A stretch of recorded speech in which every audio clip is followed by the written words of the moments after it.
আজ আমি আপনাদের উড়িষ্যার বিখ্যাত নরম তুলতুলে মন্ডা পিঠা বানানো দেখাবো, যা খেতে ভীষণ ভালো হয় আর বানানো সহজ। নমস্কার, আমি রুমি, আপনাদের সবাইকে আবারও একটা দারুণ স্বাদের রেসিপিতে স্বাগত। প্রথমে একটা কড়াই নিয়েছি, কড়াইয়ের মধ্যে দিয়ে দিলাম হাফ চামচের মতন ঘি। ঘি দেওয়ার পরে 1 বাটির মতন জল দিয়ে দিলাম, 2টো তেজপাতা দিয়ে দিলাম, অল্প একটু লবণ, ভালো করে মিশিয়ে নিতে হবে।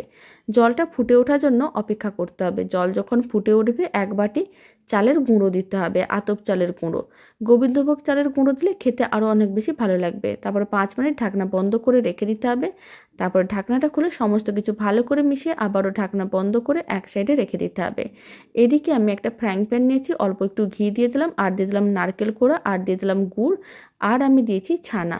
সমস্ত কিছু ভালো করে মিশিয়ে নেওয়ার পরে এখন দিয়ে দিলাম অল্প একটু আদা বাটা, আর দিয়ে দিলাম এলাচ গুঁড়ো। খুব ভালো করে মিশিয়ে পুরটাকে একটু শুকনো শুকনো করতে হবে। পুরটা যখন শুকনো শুকনো হয়ে আসবে, ফ্লেমটা বন্ধ করে এক সাইডে রেখে দিতে হবে। আর এদিকে ডোটাকে ভালো করে মেখে এরকমই লেচি কেটে নিতে হবে। লেচিগুলোকে টুপির মতন বানিয়ে মাঝখানে পুরটা দিয়ে ভালো করে আটকে এরকমই গোল বলের মতন বানিয়ে নিতে হবে।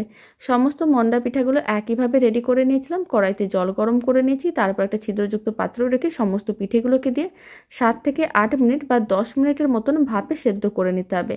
তাহলেই রেডি হয়ে যাবে দারুণ স্বাদের নরম তুলতুলে মন্ডা পিঠা, যা খেতে ভীষণ ভালো হয়।